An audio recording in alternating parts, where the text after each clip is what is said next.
hidup kami dalam hadirat Tuhan.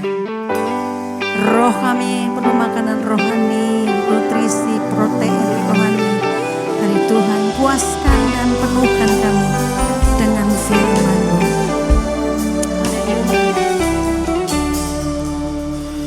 Firman-Mu pelita terang jalanku, beri pengharapan dan kepastian, mampukan melewati semua persoalan, sangat teruji dan beri kemenangan.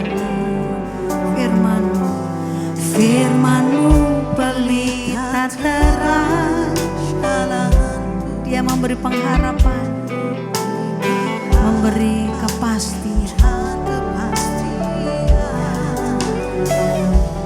mampukan melewati semua persoalan,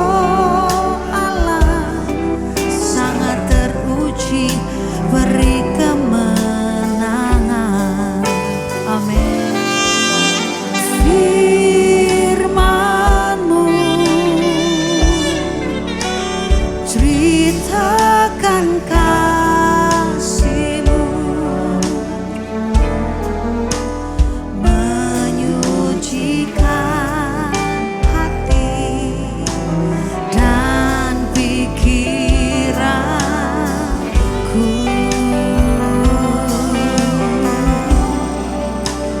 menjadikan berkat kehidupan kekal, sampai ku menjadi harta kesayangan-Mu. Amin, amin. Katakan lagi. Firman-Mu pelita terang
Mari kita saat teduh sejenak. Jikalau ada masalah, gelombang, taufan, persoalan, sebenarnya itu untuk melihat iman kita. Apakah iman kita masih tetap teguh atau tidak. Sehingga setiap masalah itu kerap kali datang. Sebenarnya untuk melihat dan menguji apakah iman kita itu masih teguh. Jikalau iman kita tidak teguh, atau iman kita turun, maka masalah akan bergulung-gulung, persoalan akan menjadi besar. Dan kita akan kehilangan damai sejahtera. Kita akan menjadi kecewa, kita menjauh dari Tuhan. Kita mulai berharap kepada orang lain, bukan mengandalkan Tuhan. Pengharapan pun hilang, semangat pun hilang. Tetapi ketika iman itu timbul dari pendengaran firman Kristus, maka kekuatan itu akan muncul, kekuatan Tuhan. Sehingga disitulah kemudian kita bisa membangun masa depan bersama dengan Tuhan. Bapa kami dalam surga, Bapa yang baik, yang kami kenal di dalam nama Tuhan Yesus. Kami mengucap syukur pada hari ini jikalau kami ada di tempat ini. Kami ingin membuka hati kami untuk firman Tuhan, supaya hati kami boleh dipenuhi oleh firman Tuhan. Supaya iman kami bangkit kembali, sehingga kami boleh mengenal Tuhan dengan benar. Kau berkati kami semua di tempat ini. Mereka yang dalam masalah, persoalan, sakit, penyakit. Baik dalam pekerjaan, kesehatan mereka, maupun iman rohani, juga karir, studi, keuangan, dan keluarga. Kiranya Tuhan karena belas kasihan dan kemurahan-Mu, karena kasih-Mu yang melimpah, karena juga firman-Mu yang membagikan iman. Sehingga kami boleh menerima pemulihan, kami boleh menerima kesembuhan, kami boleh menerima kemenangan, hikmat dan jalan keluar. Terima kasih Bapa, kami siap untuk membuka hati kami untuk firman-Mu. Biar firman-Mu bertakhta di dalam hati kami. Sehingga setiap kali kami melihat jalan ke depan adalah jalan kemenangan dan penuh pengharapan. Bukan sesuatu yang membuat kami menjadi takut dan khawatir dan gentar. Terima kasih Bapa, kami siap untuk mendengarkan firman-Mu yang memberikan dan membuka jalan kemenangan. Yang membuka kepada kami masa depan dan pengharapan sampai kepada keselamatan yang kekal. Di dalam nama Tuhan Yesus, kami sudah mengucap syukur dan berdoa. Haleluya. Amin. Masih tetap berdiri. Kita akan bacakan Mega Project Karakter Kristus bersama-sama. Ikutin saya. Mega Project Karakter Kristus hari Minggu. Mega Project Karakter Kristus hari Minggu. Rendah hati. Rendah hati. Merendahkan diri. Merendahkan diri. Pengabdian. Pengabdian. Kekudusan. Kekudusan. Rendah hati. Rendah hati. Merendahkan diri. Merendahkan diri. Pengabdian. Pengabdian. Dan kekudusan. Dan kekudusan. Silakan duduk saudara yang kasih Tuhan. Jikalau kita mau bergaul dengan Tuhan, karena Tuhan memang mati untuk kita, maka tidak ada yang lain karakter itu harus kita bangun kembali. Yaitu kita giat untuk mencari Tuhan. Kita harus punya yang namanya juga kesetiaan, ketaatan, rendah hati. Kita juga harus membangun hati kita dengan yang namanya firman Allah yang menyucikan hati pikiran kita. Itulah yang membuat hubungan kita dengan Tuhan semakin dekat. Karena firman yang kita baca itu adalah juga firman yang dari Tuhan yang telah jadi manusia. Kemudian dia menyampaikan firman-Nya dan kemudian kita bisa membacanya. Saudara dikasih Tuhan, rencana Tuhan itu indah dalam hidup kita. Kadang-kadang kita tidak mengerti rencana Allah. Tetapi saudara lihat, rencana Tuhan itu mengangkat kita keluar dari lumpur atau jalan kegagalan. Sehingga kita diberikan pengharapan dan kekuatan iman. Rencana Tuhan adalah mengangkat kita dari lumpur dosa. Sehingga kita diberikan kesucian melalui darahnya. Rencana Tuhan mengangkat kita dari dunia kejahatan. Supaya kita menjadi anak-anak Allah, anak-anak yang terang. Jadi banyak hal saudara kita akan, Tuhan itu kerap kali kita pikir menurut pikiran kita. Kerap kali. Sehingga kita berpikir, mengapa ya Bapak kok merelakan anaknya mati di kayu salib? Karena dia ingin memberkati kita. Loh, kok memberkati kita, kok menyerahkan anaknya di kayu salib? Karena dia ingin memberkati kita, maka diberikanlah Yesus kepada kita. Itu jawabannya. Jadi jangan dibalik-balik. Kok Yesus mati, kok tega benar Bapak itu? Tidak. Karena dia ingin memberkati kita, maka dia memberikan Yesus kepada kita semuanya. Untuk mati di kayu salib, supaya kita diangkat dari kegagalan, diangkat dari tidak punya pengharapan, diangkat dari hidup yang sia-sia. Supaya kita punya kekuatan yang luar biasa. Sebab itu kita tahu rencana Tuhan bukan cuma menyelamatkan kita, menjadikan kita anak-anak Allah, bahkan menjadikan kita sebagai sahabatnya. Luar biasa. Kita lihat temanya dulu. Rencana dan sahabat Tuhan.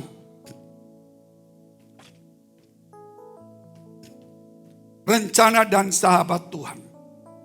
Saudara, kalau kita berjumpa dengan seorang yang terkenal, seorang yang hebat dan kaya luar biasa, seorang raja, kita itu jauh.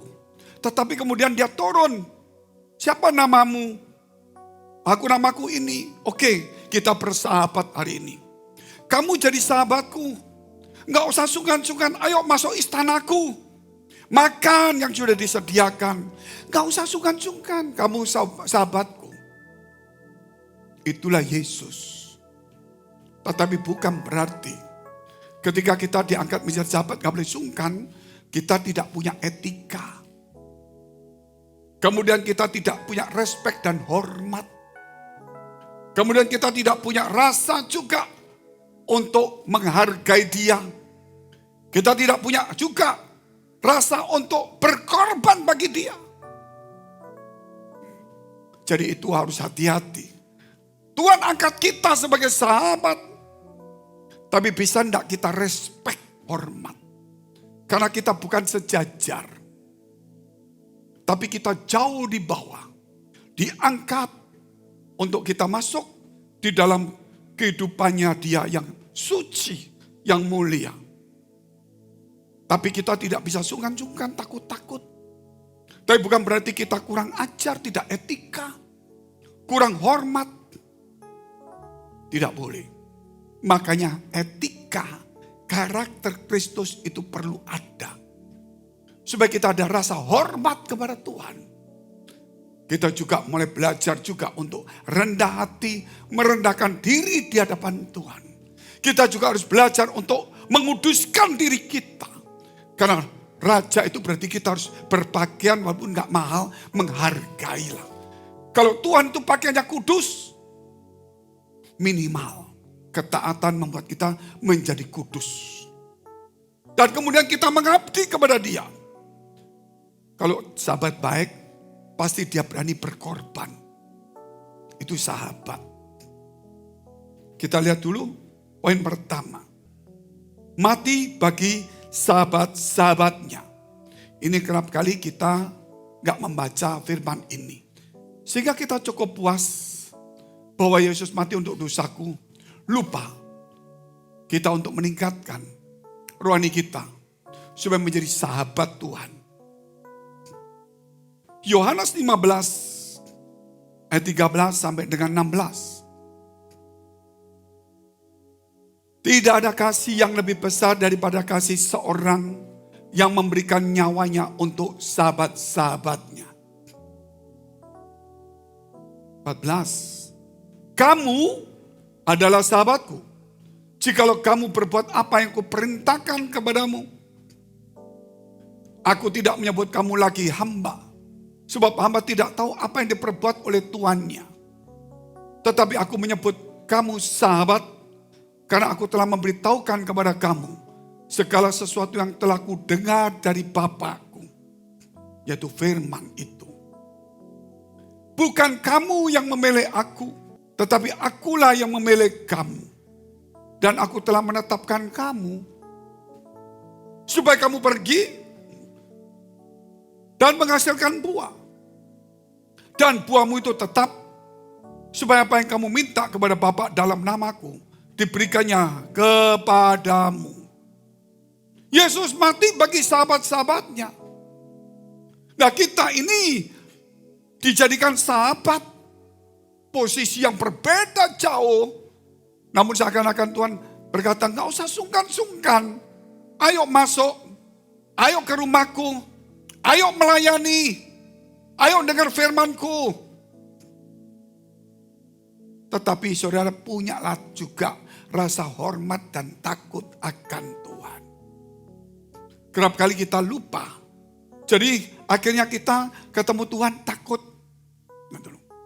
Kalau jadi sahabat takut-takutan semua. Atau kita sok sahabat Tuhan sembarangan.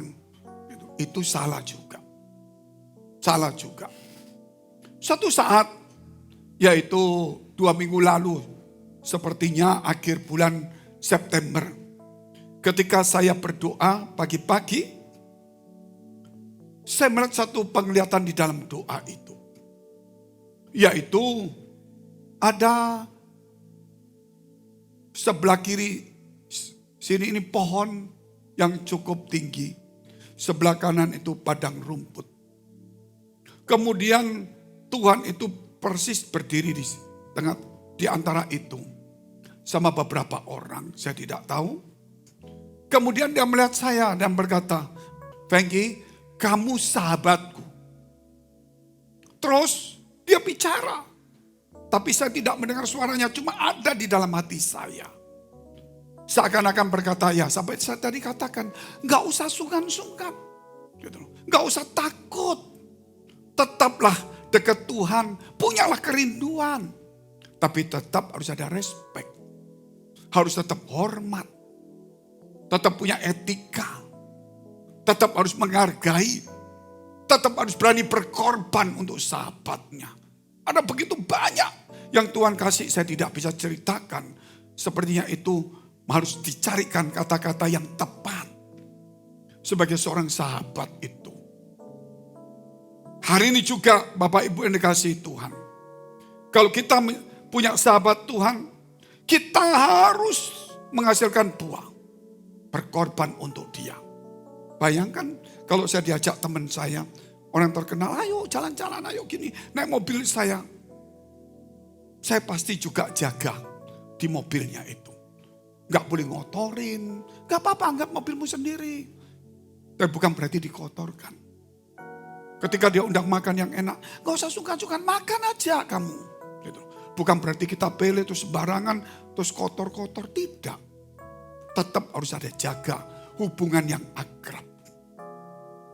Dan kemudian kita mesti menghormati takut Tuhan. Tapi dunia sekarang berbeda. Orang kerap kali merendahkan Allah dan Tuhan, meninggikan setan. Seakan-akan posisi setan itu hampir sama dengan Allah. Jauh Bapak Ibu. Setan tidak maha hadir, tidak maha kuasa. Tidak maha tahu Tuhan maha hadir. Setan itu datangnya satu-satu. Kalau Tuhan itu lain. Dia bisa datang di semua orang dalam waktu yang sama. Dari sinilah kita harus belajar itu. Ada juga teori. Oh, kita meninggikan Bapa. Tapi Yesus itu juru selamat, tapi bukan Tuhan. Itu merendahkan. Meninggikan Bapa, merendahkan Yesus. Loh kan betul Pak. Bapa sendiri memuliakan Yesus. Bapa sendiri meninggikan Yesus. Bagaimana kita mau merendahkannya? Ini teori doktrin yang kelihatannya baik di gereja. Sehingga berkata, Bapa di atas. Yesus itu bukan Tuhan tapi Tuhan. Dia juru selamat. Jauh di bawah. Merendahkan. Kita mengusir setan itu dalam nama Yesus. Saudara, Bapa telah memberikan kuasa semua kepada Yesus. Sehingga dia meninggikan dan memberikan nama di atas segala nama. Mengapa kita menurunkannya? Ini ada beberapa pendapat yang sudah beredar di media. Dari hamba Tuhan yang terkenal juga. Inilah kelihatannya memuliakan Bapa tapi merendahkan Yesus. Memuliakan Bapa tapi tidak mengikuti kehendak dan rencana Bapa untuk meninggikan Yesus. Amin. Saudara harus belajar firman Tuhan ini. Ketika kita meninggikan Yesus, sebagaimana Bapa meninggikan. Ketika kita memuliakan Yesus, sebagaimana Bapa memuliakannya, maka disitulah kita akan berbuah banyak. Semua kegagalan, kabut tebal, itu akan hilang semuanya. Yang muncul itu kekuatan dan terang Tuhan. Roma 1 ayat yang keempat, tadi dikatakan dia mati bagi sahabat-sahabatnya. Roma 1 ayat yang keempat. Dan menurut Roh Kekudusan dinyatakan oleh kebangkitannya Yesus dari antara orang mati, bahwa ia adalah anak Allah yang berkuasa, Yesus Kristus Tuhan kita. Oleh Roh Kudus, bahwa ia adalah anak Allah yang berkuasa, Yesus Kristus Tuhan kita. Jadi dia mati menebus dosa kita. Dia mati untuk membawa kita menjadi sahabatnya. Dia mati untuk dia kembali kepada Bapa sebagai Tuhan. Dia mati juga membuat kita menjadi anak-anak Allah. Darah Yesus ada pada kita. Dia mati supaya namanya ditinggikan oleh Bapa. Sehingga oleh nama Yesus, semua yang di surga, di bumi, di bawah bumi berlutut. Kalau malaikat semua berlutut, kira-kira Yesus itu siapa? Masakah kita ngomong bukan Tuhan? Tuhan. Saudara, bukan salah. Mungkin pemahamannya itu kurang lengkap. Seakan-akan memuliakan Bapa, tapi tidak mengerti kehendak Bapa. Kalau Yesus mati untuk sahabat kita, kita tahu. Untuk kita jadi anak Allah kita tahu. Untuk ditebus kita tahu. Untuk melucuti kuasa-kuasa setan dan dosa kita tahu. Tapi kita juga harus tahu bahwa dia mati, dia harus kembali kepada Bapa. Di posisinya sebagai Tuhan yang bertakhta. Kita lihat dulu ayatnya, betul enggak? Yohanes 13 ayat 3. Yesus tahu Bapa-Bapaknya telah menyerahkan segala sesuatu kepadanya. Dan bahwa ia datang dari Allah dan kembali kepada Allah. Dia datang dari Tuhan, Bapa di surga. Dia kembali ke takhtanya. Saudara. Jadi jangan dikatakan cuma bangkit saja. Kematian Yesus di kayu salib itu, saudara cuma tahu menebus dosa. Tapi saudara gak tahu rentetannya begitu banyak. Makanya gereja bukan tempat orang berkumpul. Gereja bukan tempat teater. Tempat entertain, hiburan. Tempat orang cuma mau nyari nyaman. Mau cari teman. Gereja untuk mencari Tuhan. Makanya saudara, kerap kali kita di gereja cuma ritual saja. Ritual ya, doa, datang gereja cukup. Pokoknya gereja, pokoknya. Gereja harus tempatnya orang belajar firman Allah. Supaya dia tahu rencana Tuhan. Dia tahu kehendak Tuhan. Itu gereja. Bayangkan kalau saudara punya anak. Dia sekolah. Pulang bawa catatan. Gurunya ngomong apa dicatat terus dia lihat. Dia ganti di tulisan yang bagus. Saya bilang anak ini anak yang pandai. Tapi kalau dia sekolah cuma dengar gak nyatet. Mana mungkin dia hafal. Jadi kita harus mengubah gereja itu tempat sekolah untuk mencari rencana dan kehendak Tuhan. Amin. Karena nanti kita akan dipanggil Tuhan, apa yang kita bawa? Iman yang kuat, tahu rencana Allah supaya jangan sampai salah. Iya Pak, saya kalau di gereja ini kadang-kadang tenang teduh, sedih hati saya. Kalau gerejanya rame bagus, senang. Tetapi pulang ya sedih lagi. Makanya dia mendom, kumpul-kumpul teman. Walaupun itu mungkin teman komsel. Terus saya mau tanya. Jadi yang menghibur kamu apa? Gereja, ritual. Teman-teman, oh begitu. Kamu lupa ya. Kalau Roh Kudus itu roh penghibur. Kalau Roh Kudus itu roh penghibur. Ada teman gak ada teman. Kita ini terhibur. Amin. Gak bisa Pak, aku mesti cari yang rame-rame yang aku kenal. Yang gini, yang gitu. Wah senang. Wah. Saudara, berarti Roh Kudus penghibur itu belum ada pada kamu. Walaupun kita bisa berbahasa roh. Saya bukan anti, saya bisa menafsirkan bisa. Tapi saya ingin menghadirkan pribadi Roh Kudus, bukan ritualnya. Amin. Tapi orang menghadirkan ritualnya. Menggantikan Roh Kudus sebagai pribadi diganti dengan acara. Dengan program. Rubahlah mulai hari ini hidup kita. Amin. Jadikan gereja tempat untuk belajar. Supaya kita masuk di dalam rencana Allah.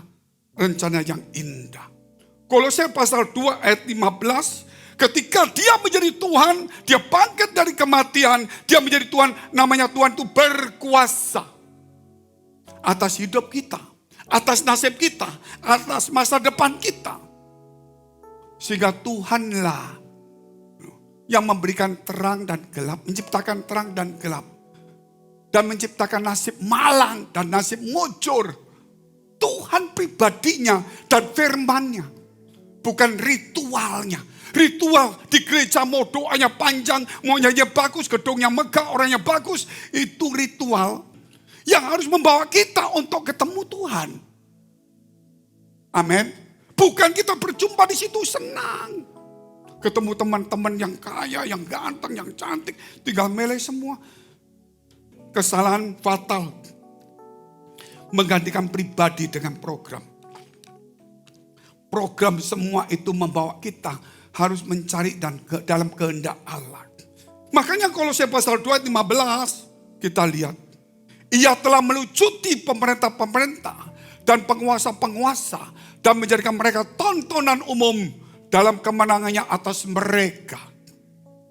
Luar biasa enggak? Jadi dia telah mengalahkan dunia ini. Tapi kita dikalahkan dunia, kan lucu. Siapakah yang mengalahkan dunia?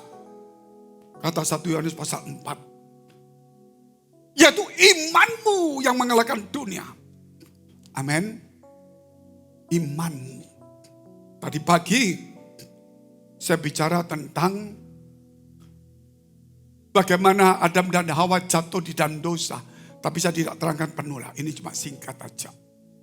Ketika dia jatuh di dalam dosa, Tuhan memberikan kepada dia bagian kulit binatang. Kenapa dia jatuh di dalam dosa? Karena dia berdialog dengan ular. Kenapa dia berdialog dengan ular? Karena dia menghampiri buah pohon, yaitu pengetahuan baik dan jahat. Kalau dia tidak menghampiri, dia tidak mungkin tergoda. Karena dia menghampiri, terjadilah dialog. Dialog membuat dia jatuh di dalam dosa. Tuhan memberi pertolongan pertama, diberilah kulit binatang untuk menjadi pakaiannya. Itulah gambaran Yesus. Mungkin kita juga berdialog dengan iblis, dengan sakit hati, kekecewaan, kekhawatiran, ketakutan, iri hati dan sebagainya. Mungkin kita sudah mengalami seperti itu. Tuhan langsung cepat-cepat menolong kita. Memberikan apa? Pakaian iman. Ketika kita gagal dalam pekerjaan, ketika kita gagal dalam banyak hal, Tuhan langsung memberikan pertolongan pertama. Diberikanlah bagian dari firman Allah. Supaya imanmu bangkit kembali. Itu pertolongan pertama. Bukan langsung diberikan kerjaan yang langsung rame. Enggak, diberi iman. Langsung sembuh, tidak, diberi iman dulu. Nah, iman itu dari firman inilah. Mungkin kau di tempat ini punya masalah persoalan besar. Engkau mencari pertolongan. Engkau mencari ayat-ayat yang bisa menjadi kaya atau bebas secara singkat, jalan pintas. Tapi Tuhan memberikan kamu iman dulu. Kita nggak mau mengenakannya. Tetapi lain dengan perempuan Samaria. Dia orang berdosa. Kemudian dia sedang menimba air. Yesus kehausan, muridnya membeli makanan untuk dia. Dia haus, dia minta minum. Terjadilah dialog. Waktu terjadi dialog, perempuan meninggalkan timbanya. Perempuan berdosa ini pergi ke kampung. Bawa satu orang kota itu datang kepada Tuhan. Bayangkan, ketika kita berdialog dengan iblis, kita jatuh di dalam dosa. Ketika kita berdialog dengan Tuhan, iman itu bangkit, membawa kemenangan, merubah hidup kita. Saudara mau membuka hatimu, supaya engkau membuka hatimu untuk suara-suara iblis dunia dan sebagainya. Atau engkau membuka hatimu untuk firman Allah. Tergantung engkau dan saya masing-masing di tempat ini. Tetapi kalau kita masih tetap membawa gereja, ritual, acara semua menggantikan Roh Kudus untuk menghibur kita, kita tidak menghargai pribadi Tuhan. Kita hanya menghargai buatan tangan manusia. Harus ada perubahan hari ini.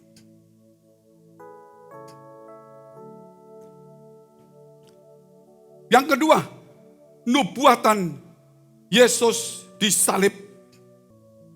Jadi Yesus disalib itu sudah dinubuatkan. Saudara bisa melihat di TikTok atau nanti buku itu 2 minggu lagi mungkin keluar. Kenapa? Karena melalui masalah-masalah yang terjadi di media.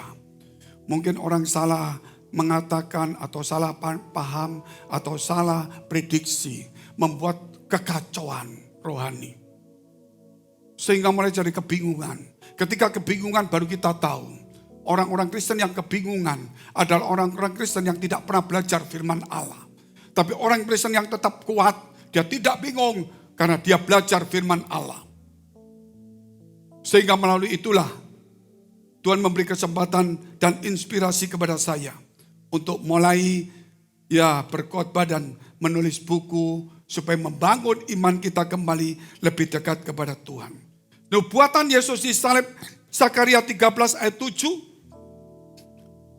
Hai pedang, pembunuhan, bangkitlah terhadap gembalaku. Terhadap orang yang paling karib dengan aku. Yesus adalah gembala yang baik, yang memberikan nyawanya bagi domba-dombanya. Dan ini nubuatan sebelum Yesus datang ke dunia perjanjian lama. Dikatakan, hai pedang, bangkitlah terhadap gembalaku. Yesus itu. Terhadap orang yang paling karib kepadaku. Gembalaku, bukan gembala saudara saja. Tapi ini Tuhan Allah berkata, Yesus itu juga gembala. Bukan gembala mereka. Gembalaku kecil. Terhadap orang yang paling karib dengan kepadaku. Bapa di surga. Demikian firman Tuhan semesta alam, bunuhlah gembala itu. Sehingga domba-dombanya tercerai-berai. Aku akan menaikkan tanganku yang lemah. Jadi Bapa di surga melihat Yesus sebagai karib menjadi satu. Sebagai gembala sang firman. Tapi tetap dinubuatkan dia harus mati di kayu salib. Sehingga murid-muridnya mulai tercerai-berai. Tapi ketika bangkit, mulai kembali datang semuanya.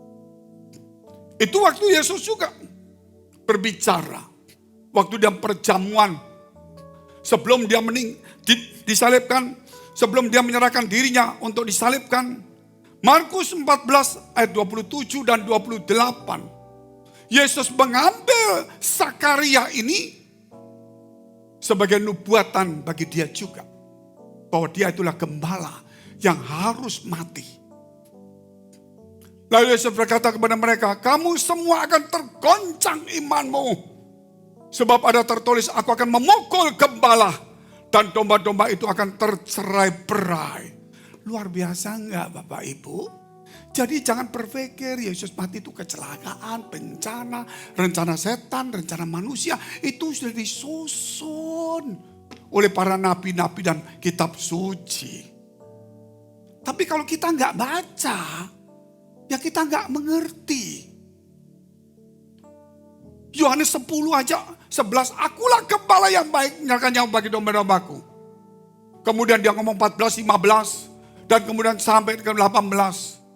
Aku memberikan nyawaku atas kehendakku sendiri. Karena aku berkuasa memberi dan aku akan mengambilnya kembali. Dan itu juga tugas dari Bapa. Betul enggak? Tugas. Orang-orang mulai ngomong begini. Ini ngomong mau mati. Bapak di surga buat dia mati kehendak Bapak anaknya supaya mati disiksa. Dia mati mau disiksa, ini orang gila. Betul, mereka mulai mikir, dia kerasukan setan dan gila. Yang lain ngomong, mana orang kerasukan setan dan gila bisa memelihara orang buta sejak lahir? Ternyata bahasa itu keluar di media juga. Orang yang mengatakan Yesus mati di kayu salib adalah rencana dan kehendak Bapa, itu gila. Sama, Yesus ngomong aku harus mati, dia aniaya, gila. Betul orang? Jadi gak usah marah. Memang kita ini seperti orang gila. Bayangkan ditampar pipi kanan, kasih tampar kiri. Betul gak? Dijahatin orang suruh berbuat baik. Itu kan gak waras kelihatannya. Dicaci maki, suruh mendoakan. Dikutuki, suruh memberkati. Dimusuhi, suruh mengasihi. Aduh, itulah caranya Yesus. Jadi kalau hari-hari ini kita sepertinya dianggap tidak waras, berarti kita murid Yesus juga. Kalau saudara dianggap sehat, mentalnya semua. Karena gak mau berbuat baik kepada orang yang jahat gua jahatin. Baik gua baikin. Gua gereja, gua anak Tuhan. Kalau jahat gua balesin. Wah, saya pikir ini orang waras. Tapi mungkin tempatnya ada di neraka. Ajaran Yesus itu mengalahkan daging kita. Pandangan kita secara manusia yang egois mau dienakkan. Makanya kadang-kadang berkata, Pak, katanya Allah itu memberkati. Lah kok sampai membuat Yesus mati, Pak? Kadang-kadang cara berpikirnya pendek. Allah memberkati siapa? Allah memberkati kita. Karena memberkati kita, maka diberikanlah Yesus yang terbaik, yang punya surga. Sehingga Efesus pasal 1 ayat 3.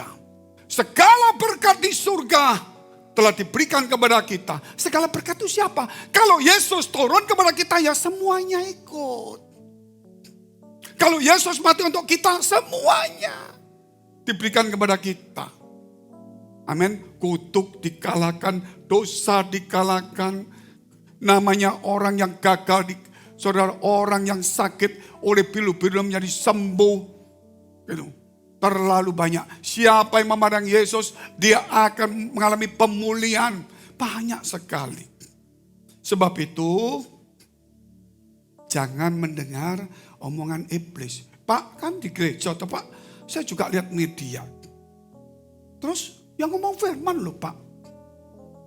Saya mau tanya, ketika iblis itu mencoba Yesus, atau ngomong duniawi gak karuan begitu? Dia ngomong apa? Ada tertulis, kalau engkau anak Allah, rubahlah batu menjadi roti. Ada tertulis. Kemudian dibawalah naik ke atas. Ada tertulis, kalau engkau anak Allah, jatuhkan dirimu ke bawah, maka malaikat akan menantang engkau. Ada tertulis. Selalu dia pakai ada tertulis. Kalau kamu anak Allah, kita pindah sejenak larinya dulu. Waktu Yesus disalibkan. Ini rahasia besar ini. Ini mesti khotbahnya lain ini. Tapi saya singgung sedikit lah. waktu disalibkan. Iblis mau menggagalkan kesaliban itu. Berarti iblis tidak punya rencana untuk kesaliban itu. Kok bisa Pak? Lihat itu. Penjahat di sampingnya berkata, kalau engkau mau Mesias, selamatkan dirimu, selamatkan saya. Supaya dia turun. Yang pasukan itu berkata, kalau kamu berkuasa, turun. Selamatkan dirimu. Sudah ya? Orang-orang banyak semuanya. Banyak semua. Orang Yahudi. Hai kau yang ingin merobohkan bait Allah. Turun dari salib. Selamatkan dirimu. Sama kata-katanya. Yang keempat, para imam ahli Taurat, orang Farisi, ada tertulis dalam kitab itu, nanti sudah baca. Bukan karangan saya. Para imam ahli Taurat, orang Farisi berkata, hai kau anak Allah, turun dari salib, baru aku percaya kepadamu. Itu kalau bukan dari iblis gimana? Kalau kamu anak Allah, turun dari salibmu. Supaya aku percaya. Yesus ngomong, supaya kamu percaya, aku turun deh. Yesus tidak pernah mati di kayu salib. Dosa tetap ada. Makanya kalau nggak baca firman semuanya, hanya cuman biasa saja, kita nggak mengerti semua ayat itu mengandung makna yang luar biasa. Ini satu dari ratusan ayat yang hebat-hebat. Makanya itu jangan mau dengar godaan iblis. Nah, ketika Bapak godaan iblis supaya kita jauh dari rencana Allah, supaya kita tidak melakukan kehendak Allah, supaya kita melakukan kehendak kita yang dikuasai oleh tipu daya iblis, supaya kita masuk di dalam menjadi sekutu iblis, bukan menjadi sahabat Allah, supaya kita melakukan pekerjaan kejahatan dosa untuk mengacaukan orang lain, supaya kita masuk menemani iblis di neraka. Itu tujuannya iblis, hanya menggoda, tipu daya, bukan membunuh. Ya Pak, membunuh, siapa yang suruh bunuh? Iblis tidak berhak untuk mengambil nyawa orang. 2 ekor burung pipit, harganya seduit. Matius itu. Tapi tidak ada seekor pun yang jatuh ke tanah mati. Di luar kehendak Bapa. Dan rambut di kepalamu sudah terhitung yang jatuh. Dan kamu lebih berharga daripada burung pipit. Burung kalau artinya cek mati. Tidak mungkin di luar kehendak Bapa. Apalagi Yesus. Jadi iblis itu cuma menggoda, menipu.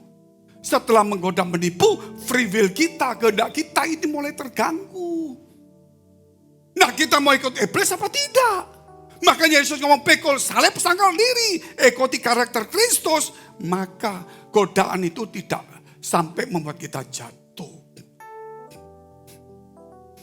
Oke, godaan iblis. Yohanes 13 ayat 2, sebelum perjamuan, mendekati perjamuan, iblis membisiki rencana kepada Yudas supaya membunuh Yesus. Bukan. Mencelakai Yesus. Bukan. Mengkhianati Yesus. Minimal Yudas ketika dia mengkhianati Yesus, 1 orang menjadi sahabat iblis, 1 orang menjadi penjahat, 1 orang menjadi pengkhianat, 1 orang menjadi pemberontak, 1 orang menjadi pendosa, dan 1 orang pindah ke neraka. Tujuan iblis seperti itu. Coba kita kalau lihat satu keluarga yang cinta Tuhan, berdoa, wah sungguh-sungguh, pokoknya perfect, hidupnya bagus. Iblis gak langsung bilang, aku benci dengan orang yang taat ini. Bunuh, tak bunuh, gak mungkin. Kalau bunuh dia rugi. Karena ini aset langsung masuk surga. Dia tidak mau orang masuk surga tujuannya. Dia harus membuat orang masuk neraka. Satu-satunya ditipulah dia, orang itu. Yohanes 13 ayat 2. Mereka sedang makan bersama. Dan iblis telah membisikkan rencana dalam hati Yudas Iskariot, anak Simon, untuk mengkhianati Yesus. Kalau Yesus bisa jatuh, syukuran. Kalau enggak jatuh, minimal Yudas sudah jatuh perangkapnya. Kalau dia membisiki kita untuk membuat orang lain satu gereja jatuh. Ternyata satu gereja tidak jatuh. Kita yang jatuh, minimal iblis dapat satu jiwa masuk neraka bersama dengan dia. Dan kalau boleh nambah, iblis tidak membunuh. Lalu kata pembunuh Pak, pembunuh itu artinya membunuh hubungan kita dengan Allah. Membunuh kita kekal di neraka.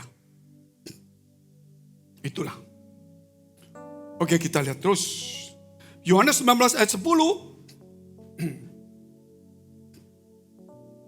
Maka kata Pilatus kepada Yesus ketika Yesus dibawa ke Pilatus. Pilatus berkata, tidakkah engkau mau bicara dengan aku? Tidakkah engkau tahu bahwa aku berkuasa untuk membebaskan engkau dan berkuasa juga untuk menyalibkan engkau? Aku berkuasa. Yesus menjawab sederhana. Ayat 11. Yesus menjawab, engkau tidak mempunyai kuasa apapun terhadap aku. Jikalau kuasa itu tidak diberikan kepadamu dari atas, sebab itu dia yang menyerahkan aku kepadamu lebih besar dosanya. Jadi Yudas itu lebih besar dosanya. Tapi Pilatus itu menyalibkan Yesus. Itu bukan dari iblis, tapi Tuhan Bapa memberikan kuasa kepada dia. Hai pedang! Ingat ini Zakaria? Supaya membunuh gembalaku. Orang yang paling karib dengan aku. Itulah firman Allah. Jadi kalau saudara ini waktunya mungkin sudah akhir, banyak goncangan. Lalu ini tentang yang namanya benih yang jatuh. Yang terakhir dikatakan. Ini benih yang jatuh 1, kedua, ketiga, dan keempat di tanah yang baik menghasilkan buah. Ini ketiga. Lalu kekhawatiran dunia ini dan tipu daya kekayaan dan keinginan-keinginan akan hal yang lain. Masuklah menghimpit firman itu sehingga tidak berbuah. Makanya kalau kita di gereja cuma mau nyari yang megah, yang bagus boleh. Tapi kita harus cari megah itu megah firman Allah. Kebenaran Allah ditinggikan, nama Allah dijunjung. Kebenaran Allah diangkat lebih tinggi dari segala mujizatnya. Itu berarti memegahkan Tuhan. Saudara lihat ini, enggak bertumbuh. Karena firman ditaburkan di tengah-tengah duri. Karena apa? Banyak kekhawatiran, ketakutan. Tetapi bagaimana kita lihat? 1 Petrus pasal 4 ayat yang kedua kita lihat.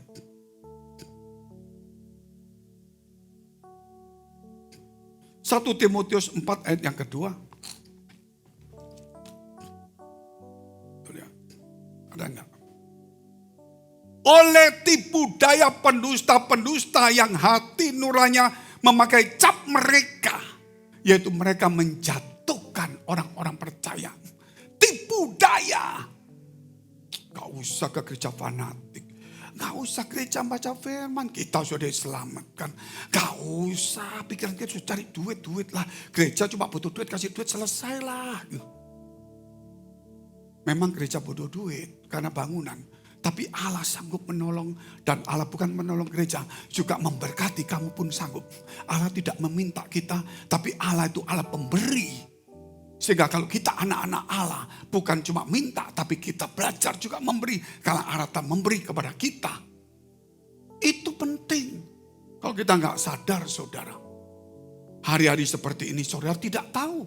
Darah Kristus sudah ada di dalam dirimu. Darah yang membuat perdamaian, darah yang mengasihi, darah yang berkorban. Gitu. Itu sudah ada dalam hatimu. Dan darah itu yang membuat karaktermu terbentuk. Sehingga engkau menjadi murah hati. Suka mengampuni orang.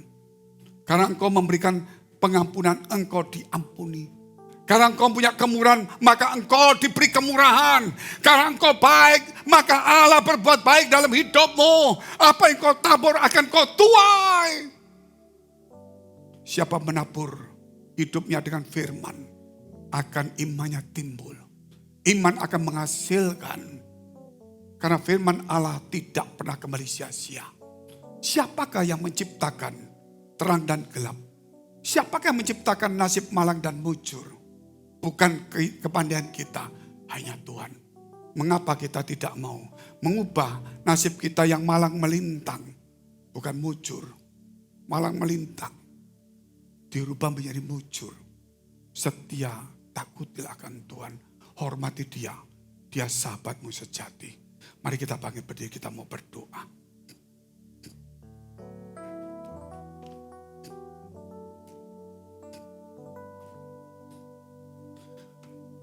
Engkau memberkati kami semua di tempat ini. Engkau menyucikan kami semua ketika kami dialog dengan iblis, kami jatuh dalam dosa. Ketika kami dialog dengan Tuhan, maka kami dipakai Tuhan. Ketika kami dekat dengan tempat dosa, maka kami diseret, dipikat oleh dosa. Karena keinginan kami, ego kami, kehendak kami, manusia bebas kami akan diseret oleh sebab itu Tuhan. Hari ini kami ingin memberikan hati kami untuk taat kepada Tuhan. Karena iblis itu hanya menggoda, menipu, tipu daya. Supaya kami menjadi kelompoknya, menjadi orang yang jahat, pendusta, pemberontak, pengkhianat, dan juga yang lainnya. Supaya kami mengacaukan banyak orang. Supaya kami menyesatkan banyak orang. Karena iblis ingin supaya orang itu bukan hidup bersama dengan Tuhan di surga. Kalau boleh iblis ingin membawa orang masuk neraka bersama dengan dia. Sebab itu dia ingin menggagalkan rencana Allah di salib. Sehingga dia melalui 4 orang. Turun dari salib, selamatkan kau, selamatkan aku. Jika kau anak Allah Mesias, turun dari salib, aku akan percaya. Bukankah itu juga kata-kata iblis untuk menggagalkan? Supaya Yesus tidak masuk dalam rencana kehendak Bapa, yaitu pedang yang harus membunuh gembala yang paling karib dengan Bapa di surga. Supaya Yesus tidak taat. Dan supaya orang percaya Yesus tapi semua orang hilang masuk neraka. Supaya Yesus tidak mati sebagai korban tapi sebagai bencana. Supaya Yesus tidak mati sebagai korban yang suci, tetapi korban mungkin sebagai sakit, mungkin sebagai hal yang lain. Sebab itu hari ini belajarlah firman Tuhan. Carilah kebenaran selama engkau bisa. Terima kasih Bapa di surga. Haleluya. Kami mau berdoa untuk gereja-gereja yang ada di seluruh dunia. Dari hamba Tuhan sampai kepada semua umat Tuhan. Kiranya Engkau memberkati mereka semua, supaya mereka menjadi berkat dan berdampak. Sehingga gereja di seluruh dunia dipenuhi oleh jemaat yang mencari Tuhan dengan tulus dan takut akan Tuhan. Buat semua hamba Tuhan dan gereja bersatu, rukun dan tidak terpecah-pecah, agar berkat Tuhan tercurah, nama Tuhan dipermuliakan. Demikian juga untuk gereja di mana kami Engkau percayakan untuk berjemaat, untuk menggembalakannya, yaitu gereja Blessing in the Spirit. Kami mau berdoa untuk setiap persembahan dari umat-Mu ya Tuhan. Baik itu ucapan syukur, pembangunan gereja, misi, diakonia, perpuluhan. Kiranya Engkau terima sebagaimana persembahan Habel. Engkau memberkati mereka di dalam studi mereka. Hidup mereka, keluarga mereka, pekerjaan mereka. Bahkan di dalam iman kerohanian. Sampai kepada anak cucu, pemeliharaan Tuhan senantiasa ada di dalam kehidupan mereka. Mari dekapkan kedua tangan di dada. Menerima berkat itu pasti. Tetapi ya Tuhan katakan, jagalah hatimu dengan segala kewaspadaan.